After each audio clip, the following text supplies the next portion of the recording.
Hi, and welcome to All About MCAT. Tonight we're going to talk about the Media Arts and Education program. My name is Mary Canty. I'm one of the co-managers down here at MCAT. I have a couple of folks who've been kind enough to come down and talk to us this evening about some of their experiences. I want to tell you first a little bit about All About MCAT.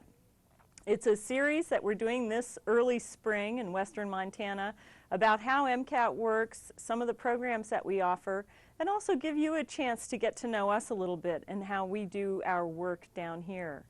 So this evening I have asked several people to come down and talk about their work in the next hour, and we're going to look at some of their work too. One of the programs that we run is a Media Artists in Residence program.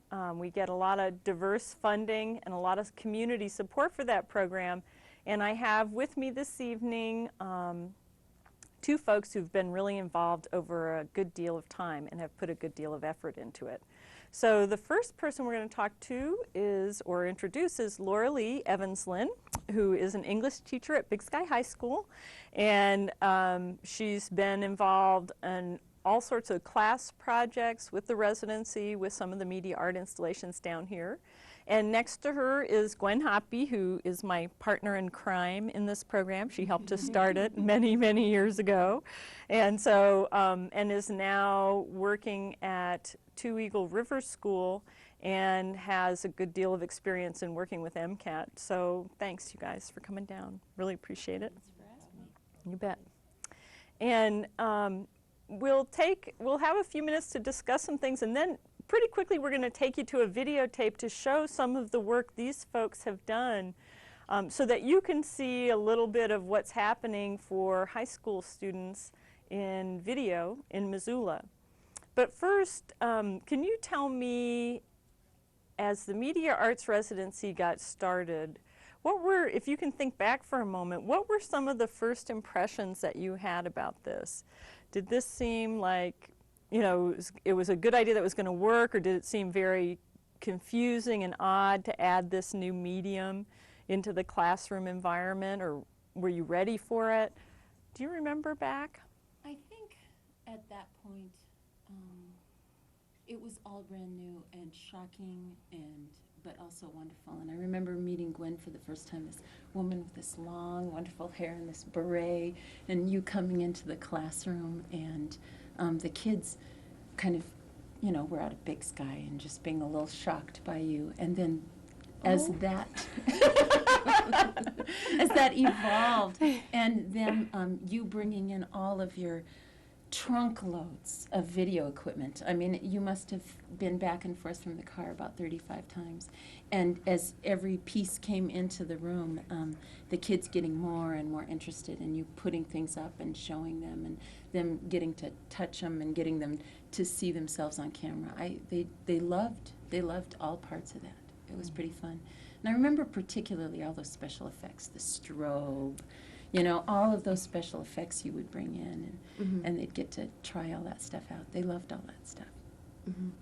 And that was before we got down to doing anything. That was just the first stuff. I remember now the Halloween story. That's right, the Halloween was one stories. of the first things. Yeah. And then the second time we did something, it was the poetry. Yeah, And that's right. we kind of evolved a bit. We learned to Yeah. communicate, I Yeah. think, a little bit TV stuff, but they did like the special effects. It was great for the ghost stories. I remember the tracer things. Most kids, they're real interested in video if there's something kind of artsy about it, Yeah. or something they can manipulate. So Something that they It's can make fun. it look real surrealistic and With- unusual. the push of a button, just a little, without too much trouble. Easy. Is that the Yeah. easy effect? Yeah. Yeah. That was cool. Now, the way that that's structured, the Media Arts residency initially, was we would have Gwen go into the schools for 20 hours per week, and her assignment was all 3,200 high school kids. And so it's an interesting partnership because it really takes a teacher who is willing to try and stretch out into this new medium too. And we've really found that over time, the teachers who are interested in it are the ones who are really able to participate in the program. Now, but we also have taken somebody, MCAT's this great community resource. We have all this equipment. We have wonderful volunteers here tonight who are working the cameras, that kind of thing. It's really a community resource. But we decided as a group that it was worth supporting the creative television effort. And that is that we didn't necessarily want to provide the high schools with their own equipment in order to do imitative television. We wanted to actually also provide a creative person backing the process so that you would be challenged to try something new and do it in a different way. Now I'm wondering, a question for Gwen is, how challenging was it for you to enter into the school environment as a media artist? And to step back a little bit, what is a media artist? I mean, I use that term a lot, but I think it's not familiar to everyone. Well, I really didn't know what you wanted all the time by media artist. I know I made videos, and for me it was an art. It was my art. And it was very challenging at first when I heard all these things they wanted me to do. I had to do the whole range. I didn't know if I was really ready to do that. Some of those things, but we figured it out. And I think it was nice working with some of the first teachers. They were kind of new at it too, so it was always challenging, I would say, because there was always something new coming up. And after we'd do something for a while, then there'd be another new idea, and that's what I really liked about it. It was challenging, but it was always really exhilarating. So, and for media artists, now that I am a teacher, an art teacher, I like to think of what I'm working with as media, and we work with all different types of things, from clay to video to photography, and it's all somebody expressing something and with different materials, and each material has kind of its own characteristics. So I guess I work with that. It's kind of a general thing. Something special, I guess, about video art and that part of it is it has this, can have a very wide audience, that a lot of different people see. You're not there to explain your art or anything like that. It's just there, and it reaches a lot of different people. That's such a good point. I mean, that's how I start discussions now with different school groups, is that whole idea that, this may be really exciting, but it's not exactly the same thing as picking up a pencil and putting it to a piece of paper, because immediately it has the interactive element. So I tell, especially young people, your neighbor's going to see this. Your family's going to see this. I mean, I just think it's really interesting. They kind of go, oh, because then it is immediately that has an effect on the message, too. Immediately it's like, it's just a different, slightly different process. And then sometimes it's a mega different process, because they're turning on, it's going to 19,000 households. I mean, how else can you reach 19,000 households if you're a teenager in Missoula? And that has happened. I mean, it has happened to me numerous times, where there's anything from something that we just filmed to something that was filmed years and years ago that you did, and kids will still come in and say, my grandma called me last night and said that I was on video on MCAT. And that happened a month ago with this just recent installation. So that happens often, very, very often. And the kids love that. At first they act like they're shocked and, but they love that. And MCAT loves that too, because it gives us a tie into families, into family life. And that's one of the things, that's what we get out of this part of the program, is you all are working out there, but then you bring your programming to us, and then we plug it into the schedule, and it's on high school hour every week. And we've had kids say to us, I didn't know what the inside of Sentinel looked like. I didn't know what the inside of Hellgate looked like. Because how else do they have that kind of, they don't visit like that. So it gives them a chance to see what's happening elsewhere and what other people are concerned about. And it's been really successful and really, I want to get back just for a second because Gwen, you brought up such an interesting thing. I'd like to ask Laura Lee about this too. What she mentioned, Gwen mentioned all these different, you know, things that she can bring into the process. What do you bring in to incorporate into a video production from your background as an English teacher? Well, sometimes I have generated the project, and sometimes the project has, you know, like the video media artist has come to me and said, we're looking at doing these kinds of things, and I've looked at how I can fit into that. So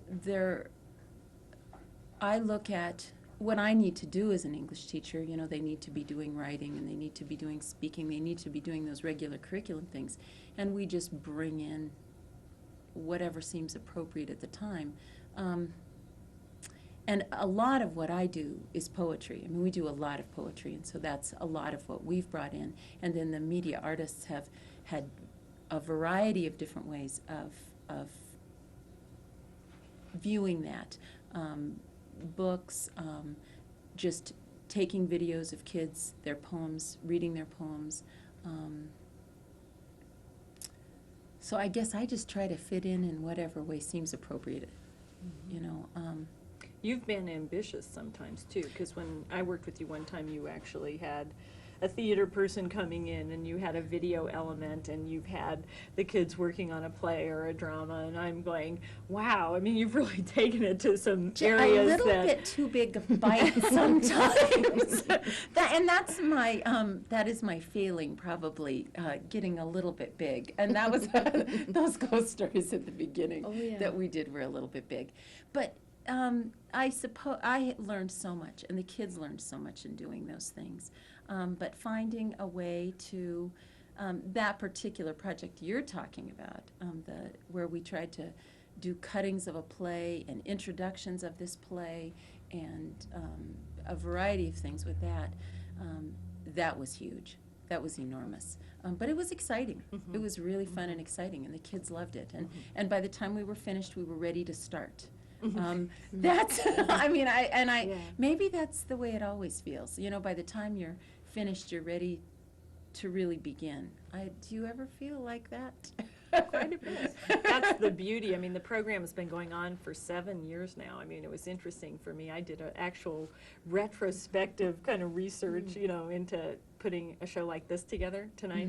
And it was really interesting. And I thought I would actually find more video pieces that would be a little bit dated. You know, I would find content, but actually I went all the way back, and some of the first pieces, I think, are just as strong today and valuable, really, to this community as they were then. So I want to take a look at a few of those now. We'll take 3 minutes. We're going to look at one piece on alcohol use by teens in Missoula that was produced in Sentinel.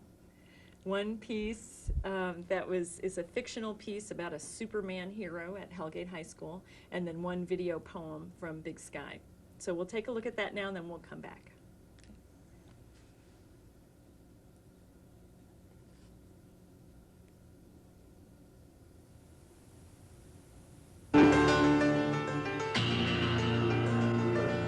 What do you need me to do? You were singing. It's 3 minutes. So we just have a few more.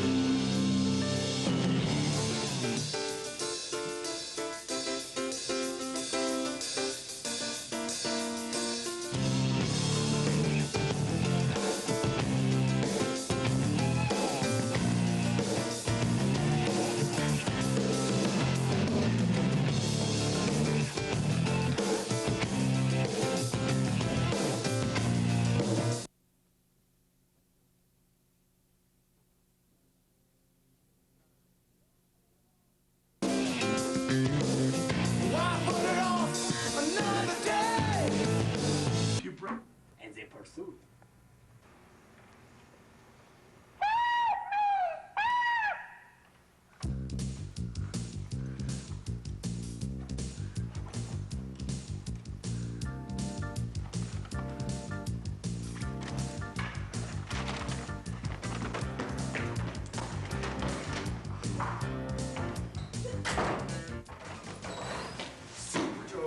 rescue.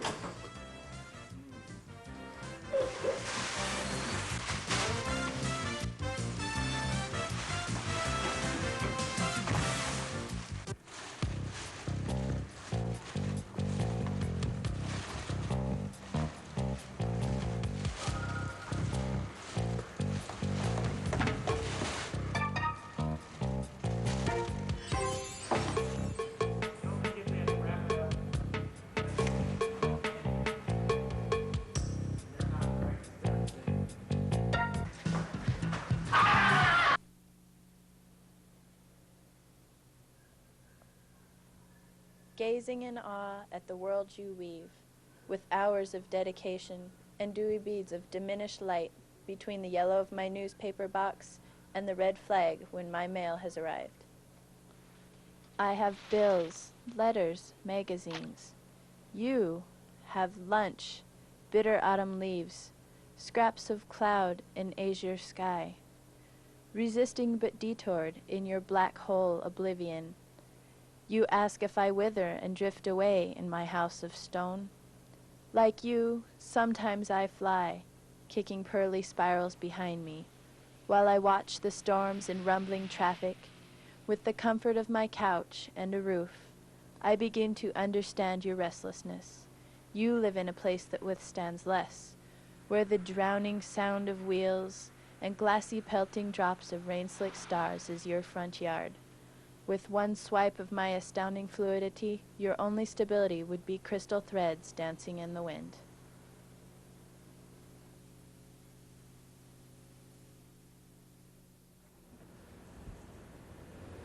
Thanks for coming back. So those were some of the early pieces, you guys. And I know I took you a long way back in that process, but as you review, start to have that little movie go off in your head now that we've spurred that for you.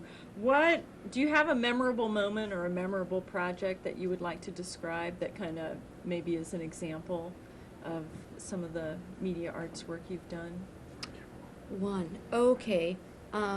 It was our carousel project, and we did very well with that, and I worked with, actually it was Big Sky, and a lot of those students. It was memorable because we got together as a team and did it, and everyone had input, and we worked really hard to get it done at the last minute, and we won.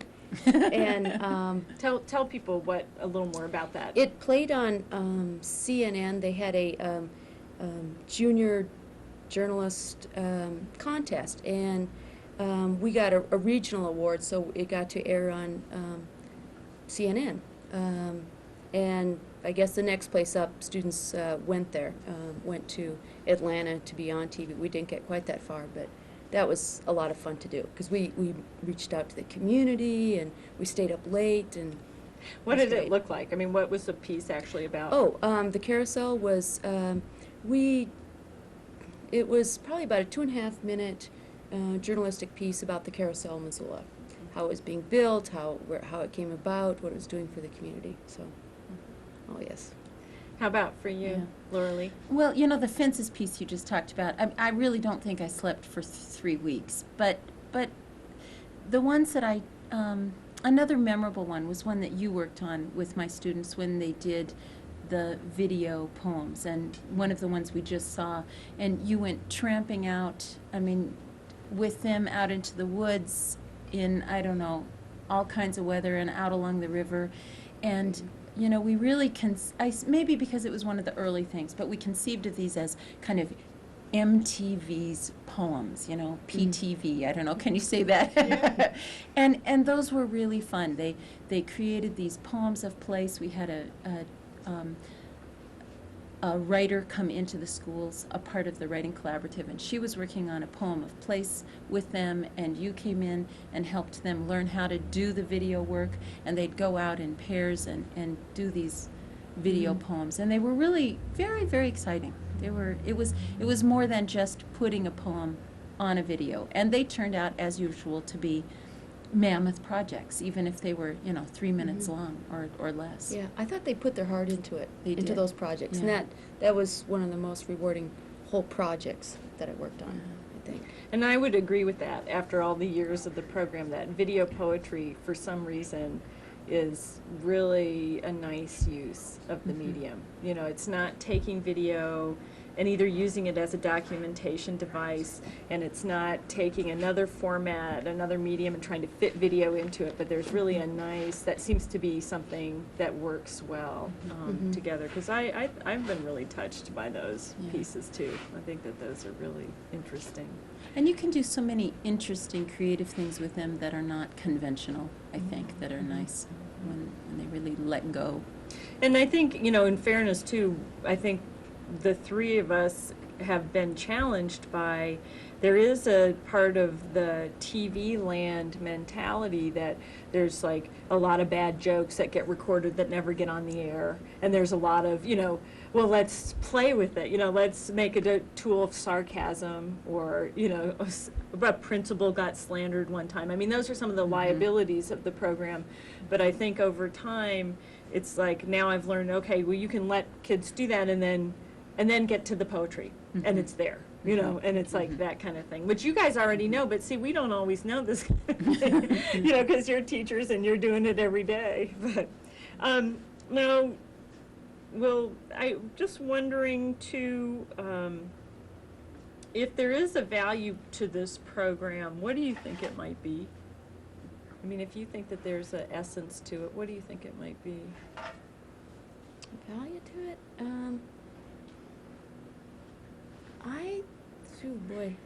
There's a lot, but I think it's that kids get to step out of their regular way of looking at things and doing things, and try something different.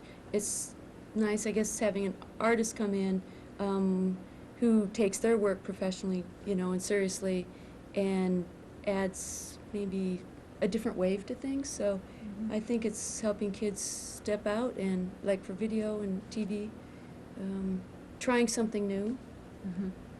Expression. I'll have to think. I think on that That's too. good. That was good. Right. You know, there are so many values to it. It's hard, you know, it's hard to pin them down to a few, but to be a teacher now and to be a student now, I think is really overwhelming. I think that we are overwhelmed with the kinds of things that kids need to know in order to be prepared for this world. And to have people from outside of the school come in and bring us something new that kids love, and, you know, they are so good at it. You know, someone my age, you know, it takes me forever to learn how to do 3 things on the camera. They get their hands on it and they're just going. They're just doing it. And it's just a part of who they are. It's just intrinsic in them. They love it. And it just widens and opens up school in a whole new way that's really, really important, that we can't give them, you know, that I as one teacher can't give them. And we need that community coming into our classrooms and bringing a wider world to them. And I think, you know, that's one thing that it brings. It's very, very important. Now I love that you're tying into the community, because one of the things, the programs I want to look at tonight, which we'll go to now, is called Rivering. Do you remember that little documentary that was produced years ago? Those gals about Missoula. Oh, And it's yes. really sweet. It's 5 minutes long. Now these girls have probably long left Missoula. I mean, this is really part of the retrospective. I went back. I went way back, yeah. But it was such a neat piece in its entirety. And I mean, it's just like what you said. I mean, this is a relatively massive undertaking for anyone, no matter what age they are. So going back and seeing it again in its freshness and its complexity for young people to have undertaken, I was really like, this is really, I want to show this. I want to show this again to people and see what it's like. So before we break to the, it's going to take us 5 minutes or so to look at it, I just want to thank you for coming. We're going to be talking to some more other students and some media artists, other media artists in the school. So thank you, Laura Lee Evanslin from Big Sky, Gwen Hoppy, who's now an art teacher. And go for it. I wish you good luck with all this. Yeah, and thanks. If you ever need any help or something, give me a call. Yep. I'm all for I it. do, as you know, I call you. Well, I've been doing this for 6 years, and I hope that I get to continue. I hope Okay. we will continue to have media artists. Okay, thanks.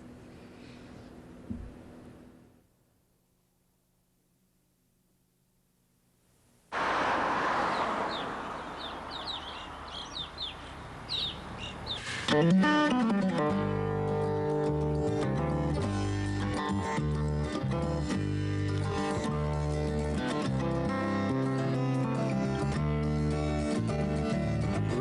through the memories of my yesterday, meet my friends along the way, and know that they will always stay close to me if I keep them close today, close today, close today, yeah. And I know the times get rough and tough, and sometimes it don't show quite enough sincerity and integrity to show them what they mean to me. And you know, gotta keep them close today, close today, close today, yeah. See them slipping away, feel them fade into the fray, to a dull colored disarray. Slip, slip, and I'm slipping away.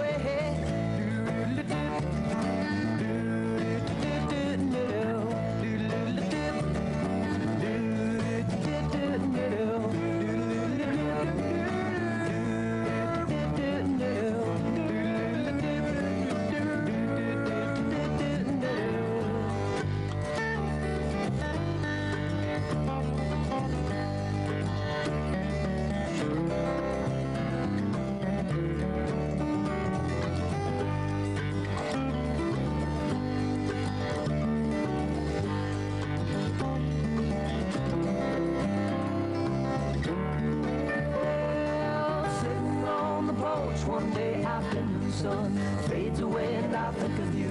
Time's gone by when I held you near, and I called you mine and I kept you close today, close today, close today, yeah.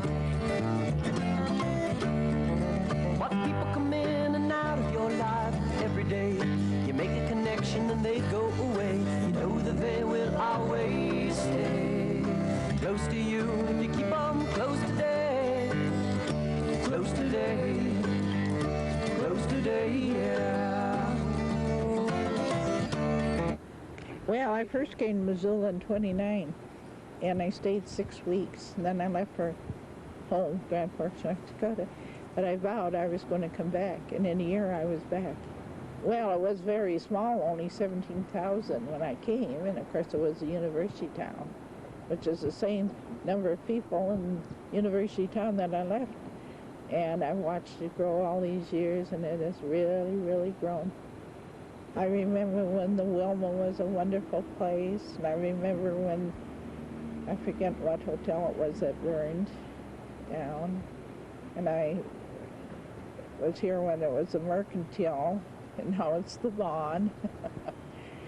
Oh, and I've seen all these, like the mall and all these places grow up.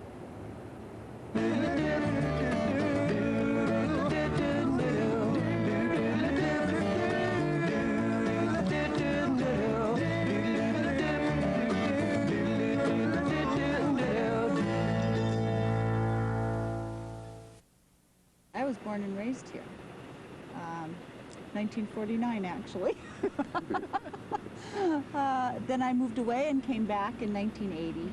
Well, if we don't get some zoning, we're in big trouble.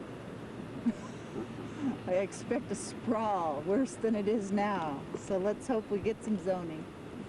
Changes are the best, especially, or better. Downtown Missoula is better than it was in 1980. And I see the downtown area probably getting better. An obvious change that is kind of, that we saw on the river this evening that's symbolic of the change in Missoula is we saw 2 guys on jet skis. You never would have seen that even last year.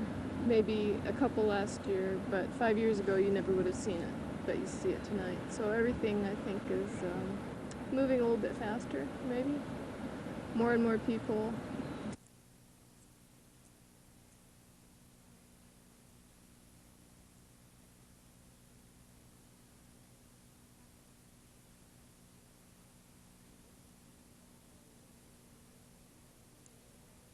When you see the light, and you see your hope, and you see your dreams, they can disappear right into smoke.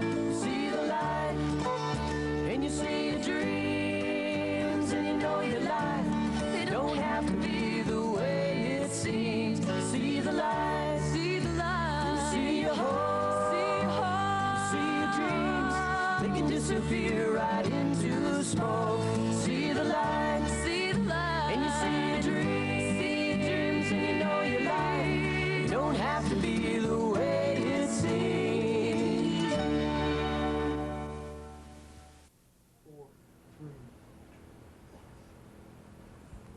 Okay, welcome back to the MCAT, All About MCAT show. I'm Susan Jamerson. I'm the current artist in the schools. I work at Big Sky, Hellgate, Sentinel, and some with the Independent Study Program. So with me is Jennifer Copenhaver, I'm sorry. One of my favorite students. So Jen's a senior at Big Sky, and Katie Brady, right? And you're a senior? I'm a sophomore. Sophomore. Oh, I didn't realize you were that young. And she's with the Independent Study Program, and Laura Lee Evans-Lynn, who was a teacher that I worked with a lot a couple months ago. So we're going to talk a little bit more about the current projects that we just finished, and also just what the students are getting out of this. So why don't you guys tell me about how you got involved in the program, and whether you had any video experience before you did this, and now what you've learned so far. Okay, I'll start. I had no video experience before this, absolutely none, and I got involved in the Big Sky Film Project, the Room 77 project this year for just a class to take, and now I'm doing my senior project. I'm making a video right now, and Susan's been helping me a lot with that, and I've learned on the Edit 3, I've learned how to do that, and I'm in the process of editing my video, and learned how to film and do a lot of that stuff. So I've learned a lot in the last 6 months, so. And we'll get back to some of the stuff you talked about. Yeah. We'll get into it in more detail, but. I started last year at Big Sky, and I got into it through the DALC program. And it was a program that we kind of had to take, and I wasn't really into it when I first started, but after I started it, I liked what I was learning. I learned how to work the cameras and how to do editing and stuff, and we came down here and worked and stuff. You've done a lot of studio stuff here, haven't Yeah. you? Yeah. Well, and you were on the cameras just a few minutes ago. Yeah. So one thing Jen was talking about is all the students at Big Sky and now Hellgate, and I think within the next couple of years it'll be at Sentinel too. They have to do a large senior project. They do a paper, a research paper. They have to find a mentor from the community. And then they have to do a project that is then presented to a panel. It's like a thesis presentation. It's kind of scary. So Jen picked this huge topic, right? And maybe you can just tell about your project, because you have sort of gone way beyond what most people have taken over. Yeah, I'm making a sort of a video documentary on Kate Davis, she does the Raptors of the Rockies program, and with the birds, she brings rehabilitated birds into the schools and does programs and teaches everyone about birds and how she rehabilitates them. So we spent a full day at her house videoing all the birds, and then we spent half a day probably at Mount Jumbo School videotaping her and all the kids. And you had spent time with her before the taping. Yeah. We've gotten to know each other through the summer, because I want to do something with wildlife, because that's what I'm interested in. So, yeah. And then how much logging have you done? I have about 3 hours of logging on tape so far, but and we haven't quite gotten editing yet, just a little bit. So yeah. But Jen is doing a broadcast quality documentary. Yeah. I mean, she used the big equipment. She's using Edit 3, which is a non-linear digital system, and Katie's also worked in that editing room. So that's kind of a real new thing that's come through MCAT that's really changing the way we're doing video here, which is we're dumping stuff into a computer memory that has random access. So we're taking it out of the old-fashioned kind of linear editing, and of course these kids coming out of a real computer age where they're doing, my kid's doing computer stuff, he's 4. I mean, he doesn't think anything about it. They really understand editing now, and they get it right away. It's a Mac, I mean, it's a PC, there's Mac and PC, but it's a Windows kind of click and drag editing system that has really, I think, revolutionized video. So these two have gotten to do that because we like them and we trust them, and we think, I don't know if you're going to go on with video. I know you're going to college next year. If this is something that I'm not sure it's something I want to do yet, but I'm glad that I've learned it. It's something brand new, and I know a lot of people have never learned it before, and they probably never will, so it's a new experience for me. Yeah. So. Was it more work than you expected? It's a lot harder than it's a lot of work, and it's a lot harder than I expected it to be. And I have so much respect for the people that make movies and videos now, because it's been a lot of work so far, and it's not even done yet. So. Yeah. Well, we'll get to it. We're going to start on Friday. Friday. Yeah. And Katie, what about some of the projects you've done? Because you've done a wide range of stuff. I've done 2 main projects last year. I did a project for Big Sky about drugs and alcohol, and that turned out really good. Some of the kids in the class didn't like it just because all their stuff that we filmed didn't get shown, and they didn't understand that you can't have all that stuff filmed. And I filmed bridges for you guys this year. And we did that promo tape. And those are the 2 main things I've done. And the project you did at Big Sky was actually scripted, wasn't it? Parts of it. Parts of it were Parts of scripted. it. Yeah. And I filmed a party of one of my friends.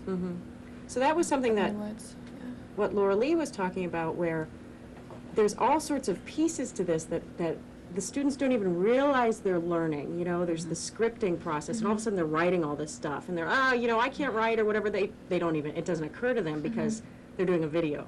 So all of a sudden they're writing, and then they're shooting, and there's all this discipline, and the students are telling each other, hey, be quiet, I'm shooting here, this is serious, you guys quit goofing around. And so the students, I think, really take charge and become leaders within their peer groups, and that's a big piece of what we do here, I think. I think it helped our class a lot last year, because we had a lot of kids who didn't get along and who were just like not into being in that class and stuff, and it helped the class a lot to everybody get along and help each other out and stuff. Did everybody get a chance to direct some, or did you take turns doing camera and all that? Yeah, we took turns, and we had groups.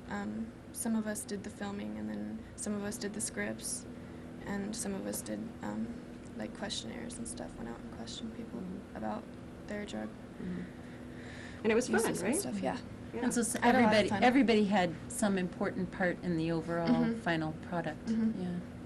And there's that whole ownership thing, and something we talk a lot about here is that there's, it gives the kids a voice. And teenagers, I think, so much have a lot to say, and nobody understands, and, and all of a sudden they're on MCAT.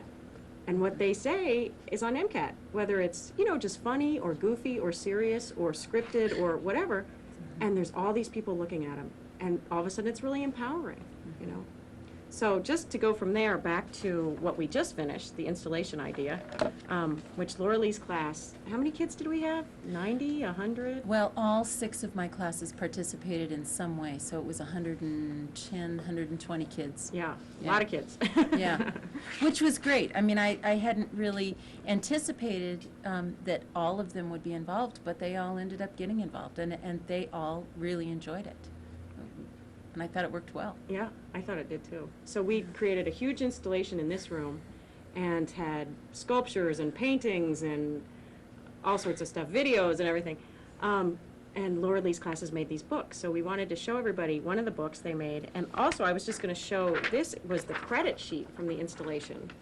You guys can see this, and it's just pages and pages of names. I think we had 250 kids that worked on this project. So there was a lot of kids that got their work highlighted. Their parents got to see it. Their, friends, everybody came through in busloads of kids from field trips, and that was really a wonderful thing. And it was really very mind expanding, I think. It was something they had never seen in the community. So maybe, I don't know whose books you have. Well, I have one that was done by Josh Fava, and we had many, many of them, and most of them have gone home. And is there any way that we can show this on the camera? Okay. And I will try to read it. Is this okay? Part of it first? Yeah, that would be great. I thought this one would go well too, because it's very simple. This was Susan's brainchild. The books were her brainchild. I thought the books were a great idea, but I had a much more simplified idea of how these would work. And she said, no, we have to have these wonderful covers, and we've got to paint them, and they're going to be beautiful. And they were. They were absolutely beautiful. So I worked with the students on writing poems that related to the whole Bridges and Ladders theme. And this one was related to, one of the things they were encouraged to do was January and time, because we were getting ready to move into the millennium. And this one is called January. As I pace out the door, I feel the chill of winter. The nest in the willow, so vacant, so lost. Only hearts can sense the promise of January, time for hope, to overcome old regrets. Which I thought was a wonderful thing to write about as we're getting ready to do New Year's resolutions. And what class was he in? this was a sophomore. This is That's a a nice sophomore goal class, for a and it's sophomore. a very nice. It's very simple and very beautiful. And I thought, yeah, the book turned out well. Those kids loved coming into here and coming down. Everybody came down and saw the installation, and they loved coming in. And the first thing, of course, they checked out was where's my book? And they loved it when on the days where you had the monitors going and they were live, and they came in and there were live monitors going. Yeah. There was a lot going on in here. Yeah.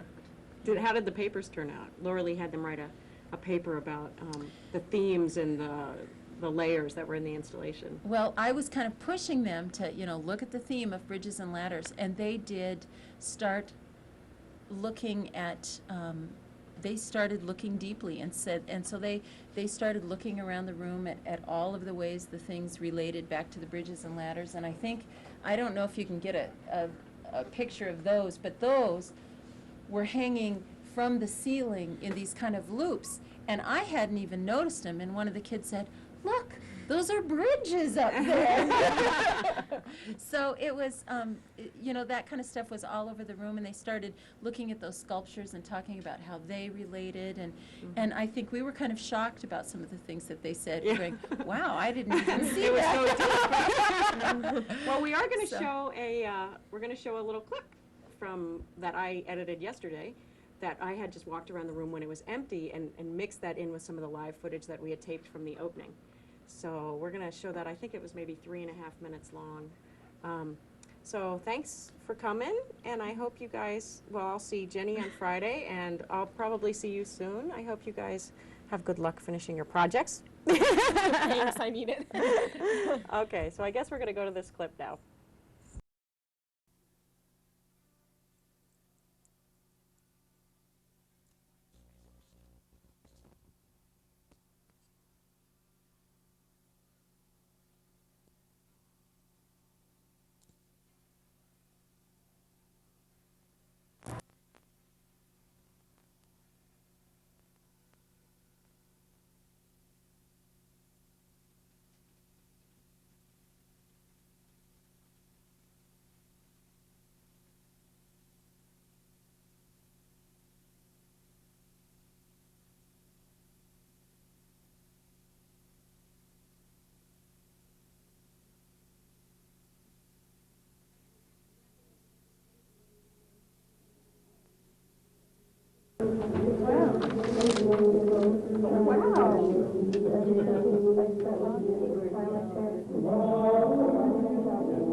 I have a confession to make. You're watching a live show from MCAT's downtown studio. And it's a show that's been put together by 250 different high school students. And we are inviting you to come down. We'll be open until 9 o'clock tonight, or you can come down next week anytime between 11 a.m. and 7 p.m. We have a long-term media arts residency in the 3 Missoula area high schools, and high school students have done an amazing job of putting forth their creativity and their ideas. They seem to cut right through you without you. I say, and I tell only truth. If you stay upon this path, your heart will My name is Jessica Messiah. I call me Title Sue. A swarm of indolence haunts the halls of my school. If measured in an office building, its weight would pass by the ship. Ease drowns my freedom like a wave would threaten my dreams.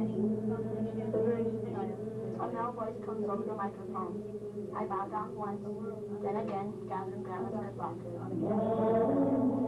It breaks through routine and prevails over boredom. The best is the beacon of my content. When the man rolls my way, like a wave resolving the sand sculpture of sin, the fire breaks the beam, welcoming its heaven stars.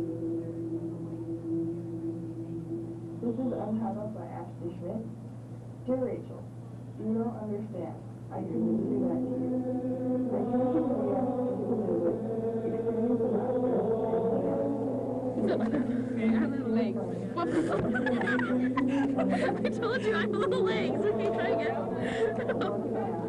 No, because it does. Laugh still. See what else want to come in here and confess? So, please join us whenever you can. And welcome to the installation, Bridges and Ladders. Bye-bye.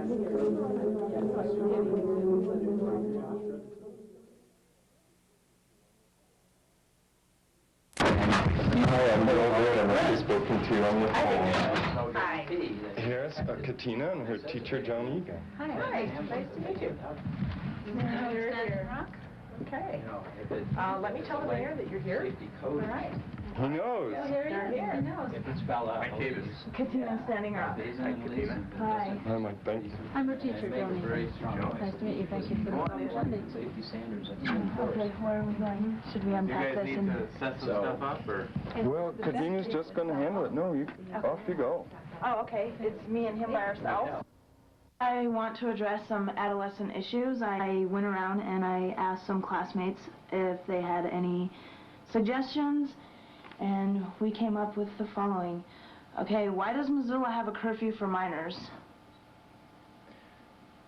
Well, I didn't know that we did. I think communities have them because over the course of time, there are problems. You know, some minors, or it's not always just minors, but minors are easy to pick on in this case. Yeah. Get caught doing things they shouldn't be doing, and so you end up with a curfew. I don't even know if the one we have is actively enforced. Oh, yeah, it definitely is, yeah. Do you personally think that it should be up to the state to decide how late kids should stay out, or do you think it should be up to their parents? Boring like this town does. I have nothing to say about my perfect room. My idea of a perfect room is one that I already have. I have dolls all over the place in case I have kids come to stay. I have a queen-size bed. I even have my clock. All over the walls are pictures. I even have my own recliner. I have a dog, too.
Hi, and welcome back to All About MCAT. Tonight we're focusing in on students as artists, students as producers.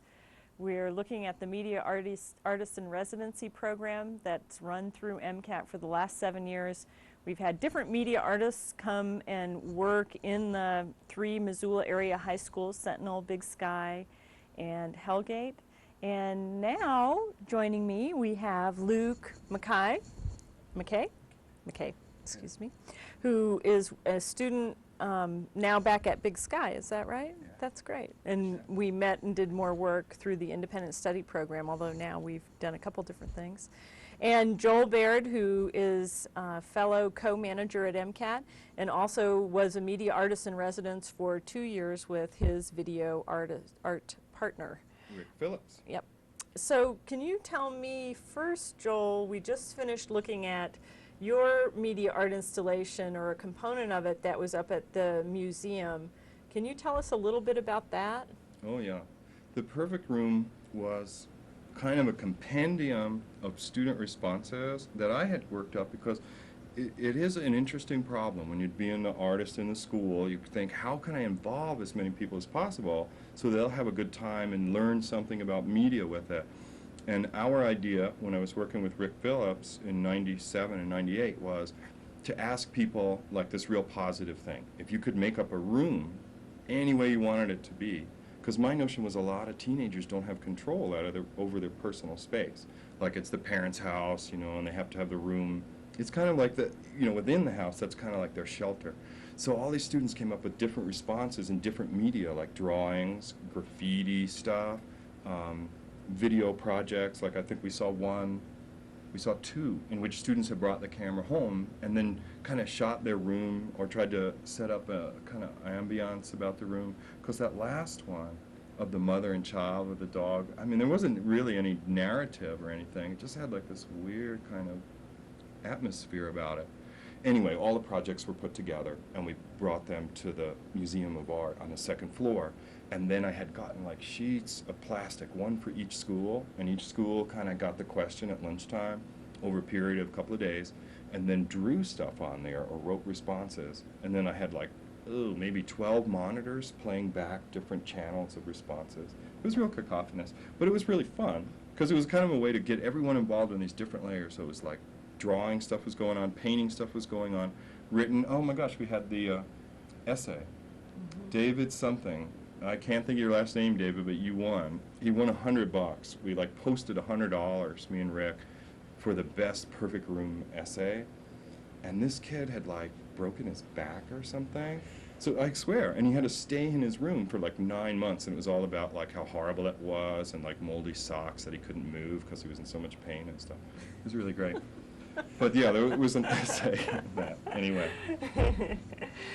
Well, I asked Luke on too because in working with you, Luke, I noticed that you really seem to like certain parts of this quite a bit, that you took to it very quickly. Could you just tell us what parts of this you found kind of interesting? About the program? Yeah, or just working in media arts or video?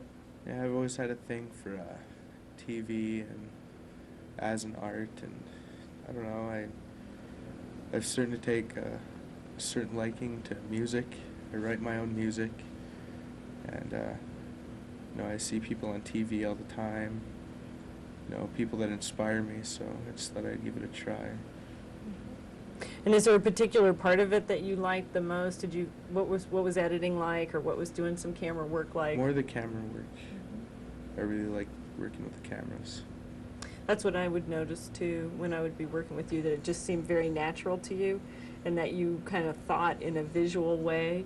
And what I mean by that is that, and you know, I know that this is true for Joel too, but it's like that you can see it a little bit more as a still picture and you kind of compose it a little bit, and not everybody really is able to do that. Now, why do you think kids respond to this program? Like, what is it about this that makes this work, do you think? It's fun. Yeah, it's very fun. It's entertaining. Nothing really I can say, you know, against it. It's really fun to do. Were you challenged in trying to share your ideas with some of your fellow producers if you were working on a project together? Did you notice, was it easy to describe what you wanted, or? Yeah. Was it? Yes, it was. Okay. Well, I want to bring up a couple of things as we start to wrap up a little bit. We want to thank the people who made this program possible all these years: Missoula County Public Schools, Montana Arts Council, the Montana Cultural Trust, the Cultural and Aesthetic Grant Program. These are components that were drawn together over so much time that actually provided a support system. The MCAT Board of Directors and staff that provide the backup to allow the media artists to come in and use this facility with students from all over. And the students themselves, we want to thank. And Joel, can you tell us a little bit about the marathon? Oh, I will. But I'll just say you should be thanked, too.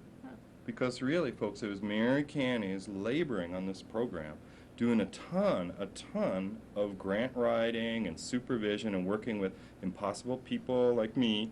And there's been 4 different artists, you know, with all different personalities that have worked on this. So you've done a great job. Thanks. It's been pretty amazing. It's been like a decade of dealing with this stuff.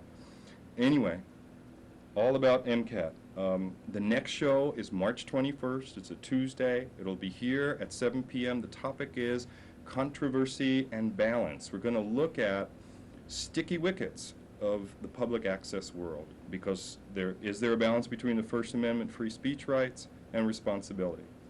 The next show will be on April 4th, where we'll try to look at upcoming ideas for access, how it would work, what people might want to see out of this one. You have 2 more minutes left. Everyone's saying we've got to wrap up. Okay, the marathon, this is another idea. It's kind of goofy, but I hope people will get some enjoyment out of it. It will begin this Friday, March 10th at 11 p.m. We're going to show, is it 24 hours? Yeah. It is 24. Okay, it's 24 hours. It was my idea, and I've been working on piecing together parts so that you can see this seamlessly, and it's going to be 7 years of this program, and I've tried to start chronologically from the beginning in '94, you know, through the current year. So that'll be Friday, March 10th at 11 through Saturday, the 11th at 11. Thanks to the Missoula community for watching tonight. We couldn't have MCAT without you. MCAT is a unique community privilege, and we appreciate your tuning in tonight and giving us your ears.